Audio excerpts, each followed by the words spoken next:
In the dimly lit private lounge of his mansion, the most feared man in the city sat across from a woman who had just done the impossible.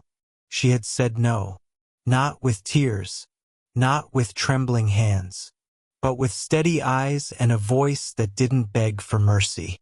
Marco Valentini leaned forward slowly, the shadows dancing across his sharp features. His hand moved gently beneath her chin, lifting it until their gazes locked. The air between them crackled with something dangerous, something neither of them could name. "I haven't decided if I like it," he whispered.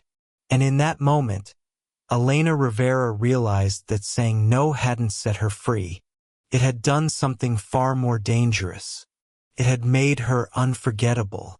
Dark past. Marco Valentini wasn't born a monster. He was made into one. At 42, he ruled the city's underworld with an iron fist wrapped in expensive Italian suits.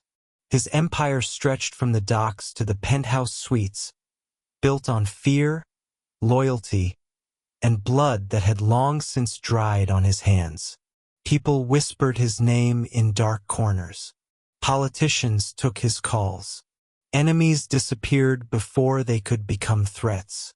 But power, Marco had learned, was the loneliest crown to wear. His penthouse overlooked the city like a king surveying his kingdom, but at night, the silence was deafening. The women who came and went were beautiful, expensive, and utterly forgettable. They wanted his money, his protection, his name, but never him. Never the man beneath the reputation. Not that he blamed them. He'd stopped being a man somewhere along the way. His father had taught him young. In our world, love is a weakness. Family is business. Trust gets you killed. Marco's father had been right about the last part. He'd been murdered when Marco was 19, killed by someone he trusted. Marco had learned the lesson well. He'd hunted down every person involved, and by 25, he'd rebuilt the empire twice as strong, 3 times as ruthless. He'd also built walls around his heart so high that nothing could climb them. Until her, the turning point, Elena Rivera came into his life like rain after a drought. Unexpected, gentle, and absolutely necessary. She wasn't supposed to be there at all. 3 months earlier, Marco's men had raided a warehouse owned by a rival gang. Inside, they'd found more than drugs and weapons. They'd found people, women and children trafficked from across the border, locked in containers like cargo. Marco ran many businesses in the shadows, but human trafficking wasn't one of them. It was a line even he wouldn't cross. He'd freed them all and burned the warehouse to the ground. But one woman had stayed in his mind. She'd been holding a little girl who wasn't her daughter, shielding the child with her own body when his men broke down the door. Even terrified, even starved, she'd stood between the guns and the innocent. Her name was Elena. She was a social worker who'd been investigating the trafficking ring and gotten caught. Marco had ensured she and all the victims were taken somewhere safe. He'd paid for their medical care, their papers, their fresh start. Anonymously, of course. Men like him didn't do good deeds in daylight. He thought that was the end of it. But 2 months later, Elena Rivera walked into his restaurant, one of his legitimate businesses, asking to see him. His men tried to turn her away. She refused to leave. Curious, Marco agreed to see her. She sat across from him in a burgundy dress that was modest but couldn't hide her quiet strength. Her dark hair fell in soft waves around her shoulders. Her brown eyes held no fear, only determination. "I know who you are," she said simply. "I know what you are." "Then you know you shouldn't be here," Marco replied, studying her. "I came to say thank you." Her voice was steady. for saving us, for giving those women and children a chance at life. Marco leaned back, genuinely surprised. In his world, gratitude was rare. Honest gratitude even rarer. You risked your life for them, he said. I merely finished what you started. You did more than that. Elena's eyes held his. You could have left us there. You didn't. I needed you to know that it mattered. Something shifted in Marco's chest. A feeling he didn't recognize, like ice beginning to thaw. He'd invited her to dinner. Just to talk, he told himself. One dinner became two. Then coffee. Then walks through the city at night when the streets were quiet and he could almost pretend he was someone else. Elena didn't flinch from who he was, but she didn't glorify it either. She saw his darkness and chose to look for the light anyway. Everyone has choices, she told him once, as they stood on a bridge overlooking the river. What you've done doesn't erase what you could do. I've done terrible things, Marco said quietly. Things that can't be undone. I know. Her hand brushed against his.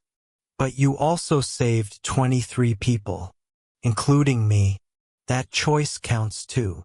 For the first time in decades, Marco felt something other than emptiness. He felt hope. The proposal. 3 months after their first meeting, Marco knew he wanted her in his life. Not as a passing distraction, but as something permanent. Something real. He'd never proposed to anyone. Never imagined himself capable of the vulnerability it required. But Elena made him want to try. He invited her to his mansion, to the private lounge where he conducted his most important business.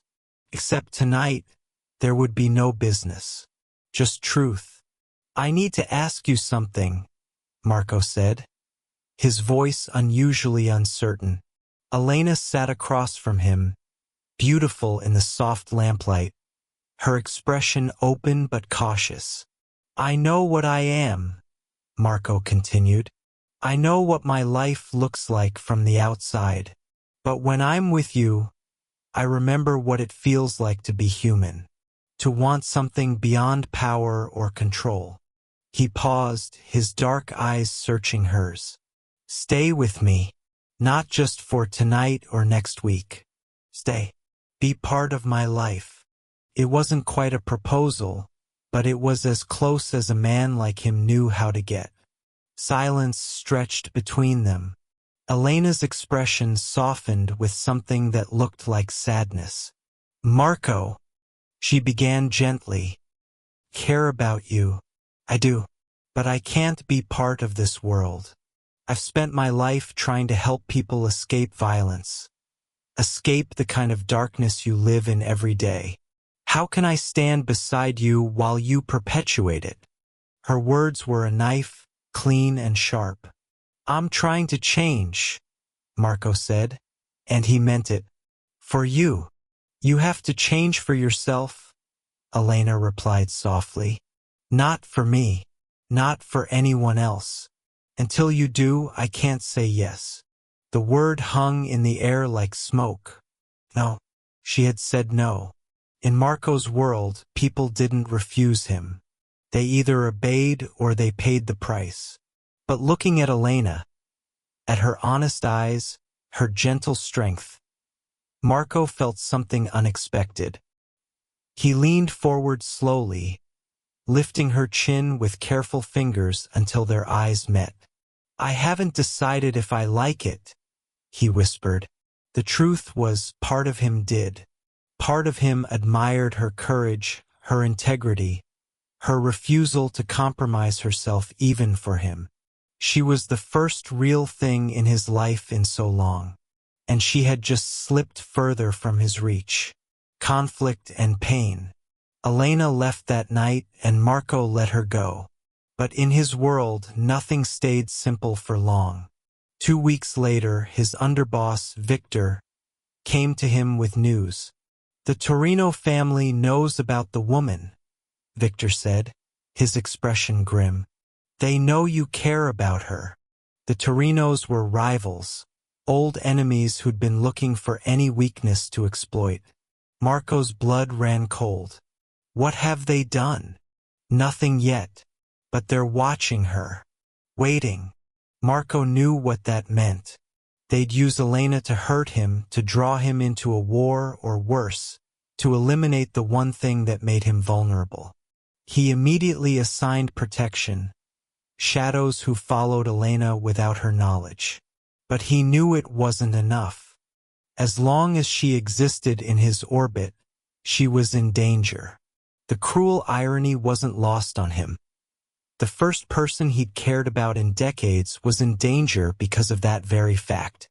He had two choices: eliminate the threat with violence, the way he always had, or walk away from Elena completely. Both options felt like death. Then everything changed. 3 days later, Elena was taken. The Torinos grabbed her outside her apartment. Broad daylight, bold and brutal. They wanted Marco to know. They wanted him to come. When Victor brought him the news, something broke inside Marco. Not his control. Not his composure. His carefully constructed walls. For the first time in 20 years, Marco Valentini felt genuine fear. Not for himself, but for someone else. Where? He demanded. The old factory near the docks. They're waiting for you. It was a trap, obviously. The Torinos wanted to draw him out, kill him, and take his empire. Victor laid a hand on his shoulder. Boss, if you go, you might not come back. Marco looked at his oldest friend, his most loyal soldier. If I don't go, she dies, Marco said quietly. And if she dies because of me, I'm already dead. The choice. Marco came alone. The Torinos had expected an army, a show of force, a war. Instead, the most feared mafia boss in the city walked into their trap with empty hands and no backup.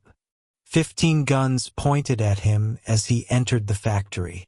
At the center, tied to a chair, was Elena. She was bruised but alive, her eyes widening in shock and fear when she saw him. Marco, no, she started. Quiet, snarled Dante Torino, the family patriarch. He smiled at Marco like a wolf. The great Marco Valentini, brought to his knees by a woman. Let her go, Marco said calmly. Your fight is with me. True, Dante agreed. But where's the fun in that? See, I could kill you. But I think it'll hurt more if you watch her die first. Marco didn't flinch. You want my empire? Take it. You want my money? It's yours. Just let her go. The room fell silent. Even Dante looked surprised. You'd give up everything for her? Yes. Marco's eyes found Elena's across the warehouse. In them, she saw no calculation, no strategy. Just raw, honest truth. I spent my whole life taking, Marco said quietly, still looking at her. Building power, creating fear, trusting nothing. But she's the first real thing I've had in 20 years. The first person who made me want to be better than what I am. He finally looked at Dante. So yes, everything I have for her life. That's my offer. Elena's eyes filled with tears. Dante laughed, but it was uncertain now. You think I believe that? This is Marco Valentini. You don't love. You don't surrender. I didn't, Marco agreed. Until her. He took a step forward. Guns cocked. Shoot me if you want, Marco said. But let her walk out of here first. Please. The word please from a man who'd never begged for anything in his life. For a long moment, nothing happened. Then a voice came from the shadows. Lower your weapons. Everyone turned. From the darkness stepped Don Carmine, the oldest and most respected of the 5 families. Neutral, powerful, and the closest thing their world had to a judge. Don Carmine, Dante said, confused. This isn't your concern. It is now. The old man walked slowly into the light, leaning on his cane. You broke the code, Dante. You took a civilian, an innocent. She's his weakness. She's a social worker who helps children, Don Carmine interrupted. You brought her into our world. That breaks our oldest law. Dante's face paled. Don Carmine turned to Marco. And you were willing to give up everything.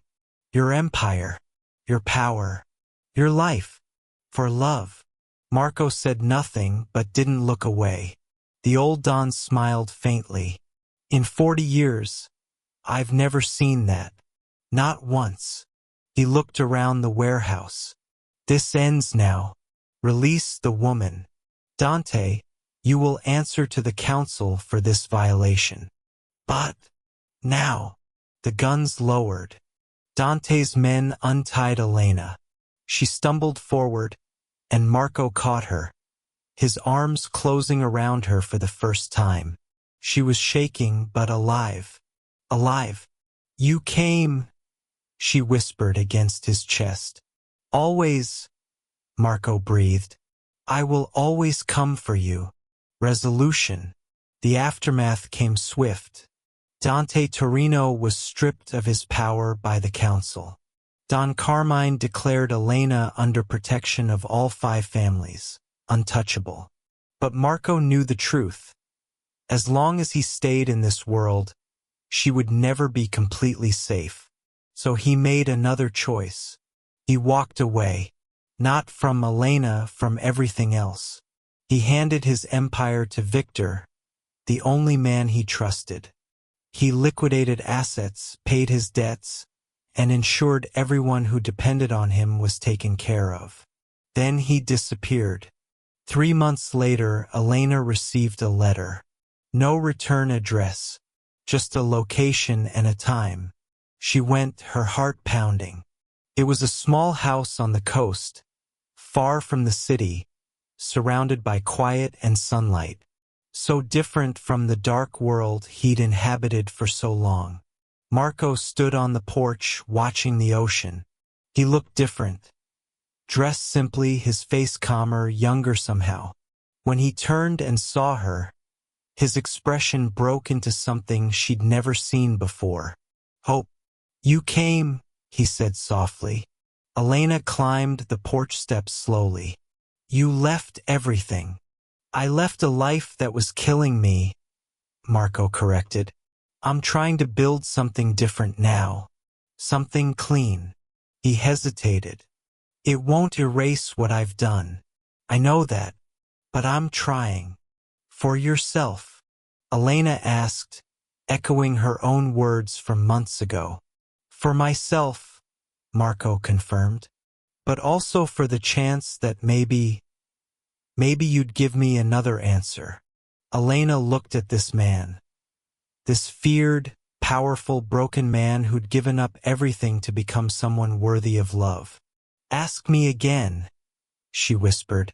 Marco stepped closer, his hand gentle as it cupped her face. Stay with me, he said. Not in the darkness, but here, in the light. Help me become the man I should have been all along. Elena's eyes filled with tears. Yes, she breathed. Yes. When they kissed, it tasted like redemption. Epilogue, 2 years later. The house on the coast had become a home. Marco ran a legitimate business now, a restaurant, ironically, where he cooked the recipes his grandmother had taught him before the world taught him violence. It was small, honest work. It would never make him powerful. But it made him happy. Elena continued her work with trafficking survivors, and Marco quietly funded safe houses under a foundation that bore his grandmother's name, not his. In the evenings, they walked along the beach, his hand in hers, the sunset painting the sky gold and pink. Do you miss it? Elena asked once. The power. Marco thought about it honestly.